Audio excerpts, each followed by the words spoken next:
आप लोग पधारे हो। ये राम से 14 पीढ़ी पूर्व मानधाता राजा हुए हैं, शिव पुराण में उल्लेख है, जिन्होंने माँ से में पिता से जन्म लिया था। उनकी तपस्या से ये शिवलिंग प्रकट में स्थापित लिंग नहीं है। जिस प्रकार आरती करते हम प्रण अक्षर के मध्य, ओम अक्षर के मध्य, यह तीनों एका, जय शिव ओंकारा। एक ही शिवलिंग में ब्रह्मा विष्णु महेश निराकार धरती से प्रकट हुए हैं। इसलिए अखंड दीप जो जल रहा है प्राचीन समय से, एक ही दीपक में 3 बातियां लगातार जल रही है, ब्रह्मा विष्णु महेश की। इस पहाड़ी के ऊपर 7 किलोमीटर का परिक्रमा मार्ग है, वो भी ओम आकृति में है। जो पर्वत में भगवान ओंकारेश्वर ज्योतिर्लिंग विराजमान है, वो पर्वत स्वयं शिवलिंग की आकृति में है। चारों तरफ नर्मदा मैया जलेरी बनकर बह रही है। पूरे 12 ज्योतिर्लिंगों में शयन आरती होती है, लेकिन बाबा का विश्राम ओंकारेश्वर ज्योतिर्लिंग में है, तो उनके शयन के लिए झूला पलना चौपड़ पासे बिछाए जाते हैं। बाबा यहाँ विश्राम करके 3 बजे रात उठकर महाकालेश्वर जाएंगे, वहाँ स्नान करेंगे। इसलिए वहाँ का भस्म आरती प्रसिद्ध है, यहाँ का शयन आरती प्रसिद्ध है। शिव पुराण में भी कथा आती है, महिलाएं 16 सोमवार व्रत करती है, उसमें भी कथा आती है। क्या कथा आती है? प्रतिदिन भोलेनाथ आते हैं, माँ के साथ विश्राम करके सुबह ब्रह्म मुहूर्त उठकर चले जाते हैं। एक दिन जब भोले बाबा माँ के साथ पधारते तो माँ पुजारी से पूछती हैं, पुजारी हम विश्राम के लिए जा रहे हैं, चौपड़ पासे में किनकी जीत होगी? पुजारी बोलते हैं कि आज भोले बाबा जीतेंगे। ऐसा बोलकर पुजारी घर चले जाते हैं। भोले बाबा माँ विश्राम के लिए चले जाते हैं। सुबह ब्रह्म मुहूर्त में जैसे ही भोले बाबा माँ बाहर निकलते हैं, पुजारी द्वार पर रहते तो माँ पुजारी से पूछती है, पुजारी कल मैंने पूछा था आपसे, हम विश्राम के लिए जा रहे हैं, चौपड़ पासे में कितनी जीत होगी? आपने कहा भोले बाबा जीतेंगे, मैं जीती हूँ। माँ ऐसा बोल करके उनको श्राप देके चली जाती है। उनके तुरंत पश्चात अप्सराएं शिवलिंग पर जल चढ़ाने आती हैं। अप्सराएं पुजारी से पूछती, पुजारी अस्वस्थ क्यों हो गए? आप तो ठीक थे। फिर पुजारी बोलते हैं, प्रतिदिन भोले बाबा माँ के साथ विश्राम करके चले जाते थे, कल भोले बाबा माँ के साथ पधारे तो माँ ने मुझसे पूछ लिया, पुजारी हमने विश्राम के लिए जाकर चौपड़ पासे में किनकी जीत होगी? मैंने कहा भोले बाबा जीतेंगे, माँ जीत गई, माँ मुझे श्राप देके चली गई।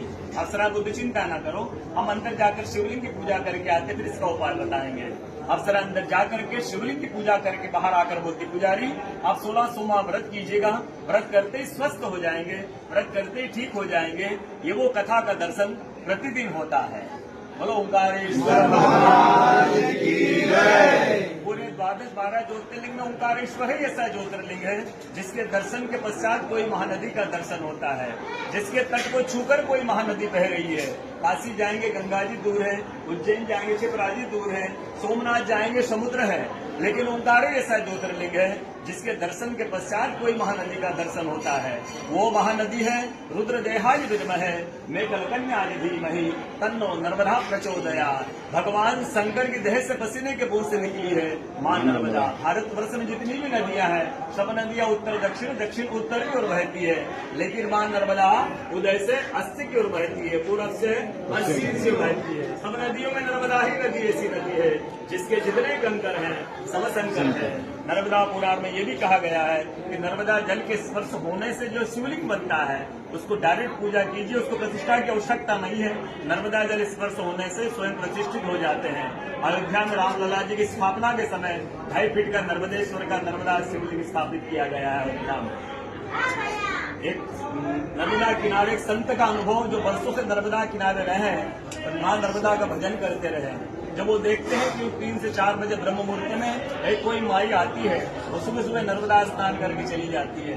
संतों में जिज्ञासा हुई कि आखिर ये माई है कौन, जो वर्षों से मैं देख रहा हूँ नर्मदा स्नान करके लौट जाती है।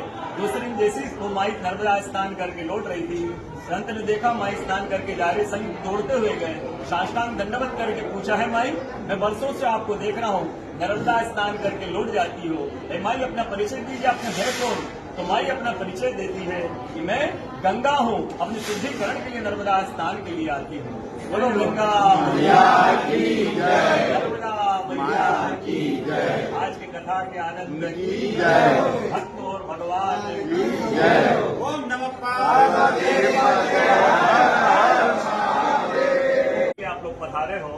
ये राम से 14 पीढ़ी पूर्व मानधाता राजा हुए हैं, शिव पुराण में उल्लेख है, जिन्होंने माँ से में पिता से जन्म लिया था। उनकी तपस्या से ये शिवलिंग प्रकट में स्थापित लिंग नहीं है। जिस प्रकार आरती करते हम प्रण अक्षर के मध्य, ओम अक्षर के मध्य, यह तीनों एका, जय शिव ओंकारा। एक शिवलिंग में ब्रह्मा विष्णु महेश निराकार धरती से प्रकट हुए हैं। इसलिए अखंड दीप जो जल रहा है प्राचीन समय से, एक ही दीपक में 3 बातियां लगातार जल रही है, ब्रह्मा विष्णु महेश की। इस पहाड़ी के ऊपर 7 किलोमीटर का परिक्रमा मार्ग है, वो भी ओम आकृति में है। जो पर्वत में भगवान ओंकारेश्वर ज्योतिर्लिंग विराजमान है, वो पर्वत स्वयं शिवलिंग की आकृति में है। चारों तरफ नर्मदा मैया जलेरी बनकर बह रही है। पूरे 12 ज्योतिर्लिंगों में शयन आरती होती है, लेकिन बाबा का विश्राम ओंकारेश्वर ज्योतिर्लिंग में है, तो उनके शयन के लिए झूला पन्ना चौपड़ पासे बिछाए जाते हैं। बाबा यहाँ विश्राम करके 3 बजे रात उठकर महाकालेश्वर जाएंगे, वहाँ स्नान करेंगे। इसलिए वहाँ का भस्म आरती प्रसिद्ध है, यहाँ का शयन आरती प्रसिद्ध है। शिव पुराण में भी कथा आती है, महिलाएं 16 सोमवार व्रत करती है, उसमें भी कथा आती है। क्या कथा आती है? प्रतिदिन भोलेनाथ आते हैं, माँ के साथ विश्राम करके सुबह ब्रह्म मुहूर्त में उठकर चले जाते हैं। एक दिन जब भोले बाबा माँ के साथ पधारते तो माँ पुजारी से पूछती हैं, पुजारी हम विश्राम के लिए जा रहे हैं, चौपड़ पासे में किनकी जीत होगी? पुजारी बोलते हैं कि आज भोले बाबा जीतेंगे। ऐसा बोलकर पुजारी घर चले जाते हैं। भोले बाबा माँ विश्राम के लिए चले जाते हैं। सुबह ब्रह्म मुहूर्त में जैसे ही भोले बाबा माँ बाहर निकलते हैं, पुजारी द्वार पर रहते तो माँ पुजारी से पूछती है, पुजारी कल मैंने पूछा था आपसे, हमें विश्राम के लिए जा रहे हैं, चौपड़ पासे में कितनी जीत होगी? आपने कहा भोले बाबा जीतेंगे। मैं जीती हूँ। माँ ऐसा बोल करके उनको श्राप देके चली जाती है। उनके तुरंत पश्चात अप्सराएं शिवलिंग पर जल चढ़ाने आती हैं।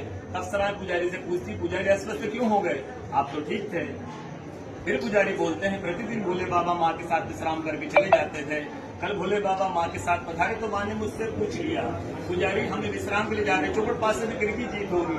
मैंने कहा भोले बाबा जीतेंगे। माँ जीत गई, माँ मुझे श्राप देके चली गई।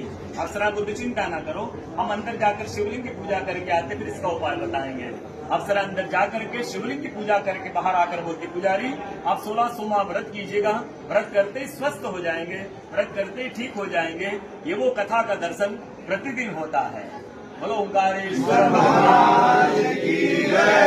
पूरे 12 ज्योतिर्लिंग में ओंकारेश्वर ही ऐसा ज्योतिर्लिंग है जिसके दर्शन के पश्चात कोई महानदी का दर्शन होता है, जिसके तट को छूकर कोई महानदी बह रही है।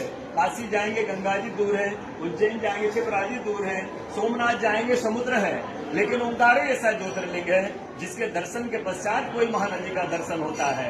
वो महानदी है रुद्रदेहाय विद्महे मेघकन्याय धीमहि तन्नो नर्मदा प्रचोदयात्। भगवान शंकर की देह से पसीने के बूंद से निकली है मां नर्मदा। भारतवर्ष में जितनी भी नदियां हैं, सब नदियां उत्तर दक्षिण दक्षिण उत्तर की ओर बहती है, लेकिन मां नर्मदा उदय से अस्सी की ओर बहती है, पूरब से पश्चिम से बहती है। सब नदियों में नर्मदा ही नदी ऐसी नदी है जिसके जितने कंकर हैं सब संकर है।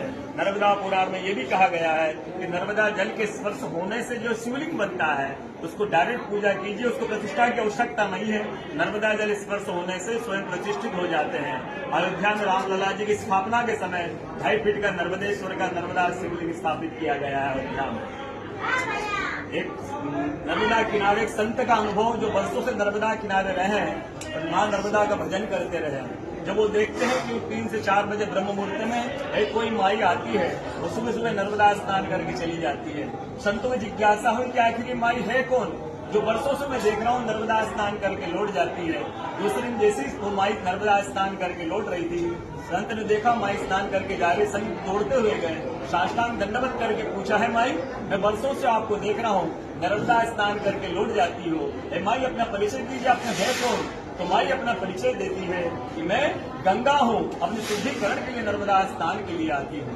बोलो गंगा मैया की जय, नर्मदा मैया की जय। आज की कथा के आनंद की जय, भक्त और भगवान की जय। ओम नमः पार्वती। आप लोग पधारे हो, ये राम से 14 पीढ़ी पूर्व मानधाता राजा हुए हैं।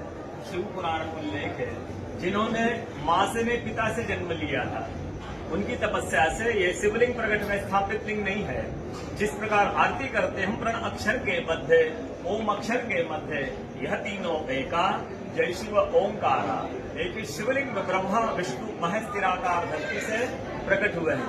इसलिए अखंड दीप जो जल रहा है प्राचीन समय से, एक ही दीपक में 3 बातियां लगातार जल रही है, ब्रह्मा विष्णु महेश की। इस पहाड़ी के ऊपर 7 किलोमीटर का परिक्रमा मार्ग है, वो भी ओम आकृति में है।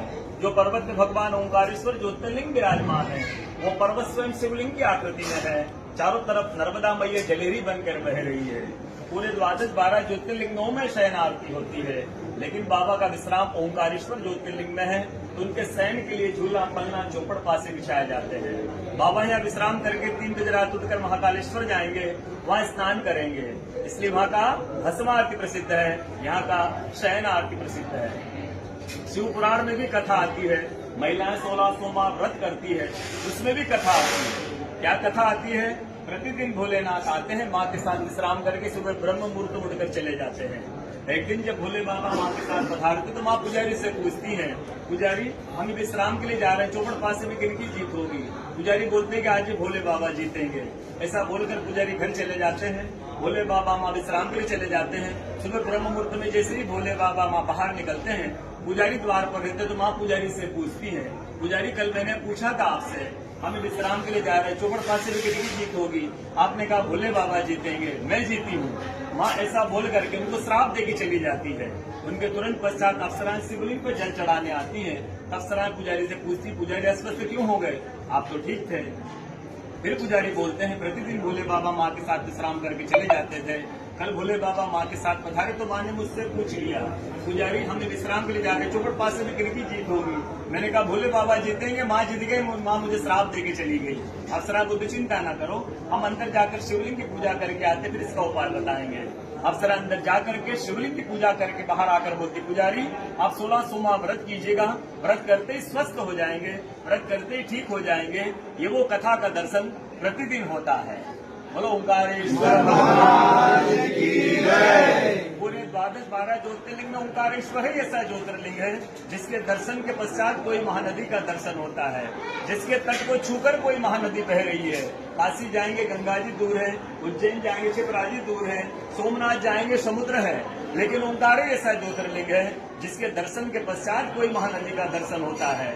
वो महानदी है रुद्रदेहाय विद्महे मेघकन्याय धीमहि तन्नो नर्मदा प्रचोदयात्। भगवान शंकर की देह से पसीने के बूंद से निकली है मां नर्मदा। भारतवर्ष में जितनी भी नदियां हैं, सब नदियां उत्तर दक्षिण, दक्षिण उत्तर की ओर बहती है, लेकिन मां नर्मदा उदय से अस्सी की ओर बहती है, पूरब से पश्चिम से बहती है। सब नदियों में नर्मदा ही नदी ऐसी नदी है जिसके जितने कंकर हैं सब संकर है।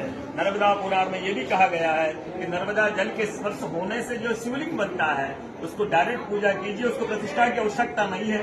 नर्मदा जल स्पर्श होने से स्वयं प्रतिष्ठित हो जाते हैं।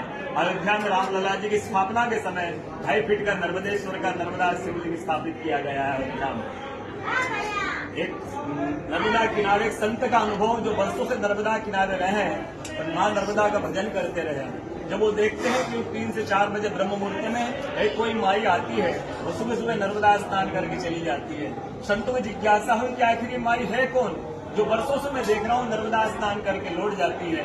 दूसरे दिन जैसे ही वो माई नर्मदा स्नान करके लौट रही थी, संत ने देखा माई स्नान करके जा रही, संत दौड़ते हुए गए, साष्टांग दंडवत करके पूछा, है माई मैं वर्षों से आपको देख रहा हूँ नर्मदा स्नान करके लौट जाती हो, माई अपना परिचय दीजिए, अपने घर कौन?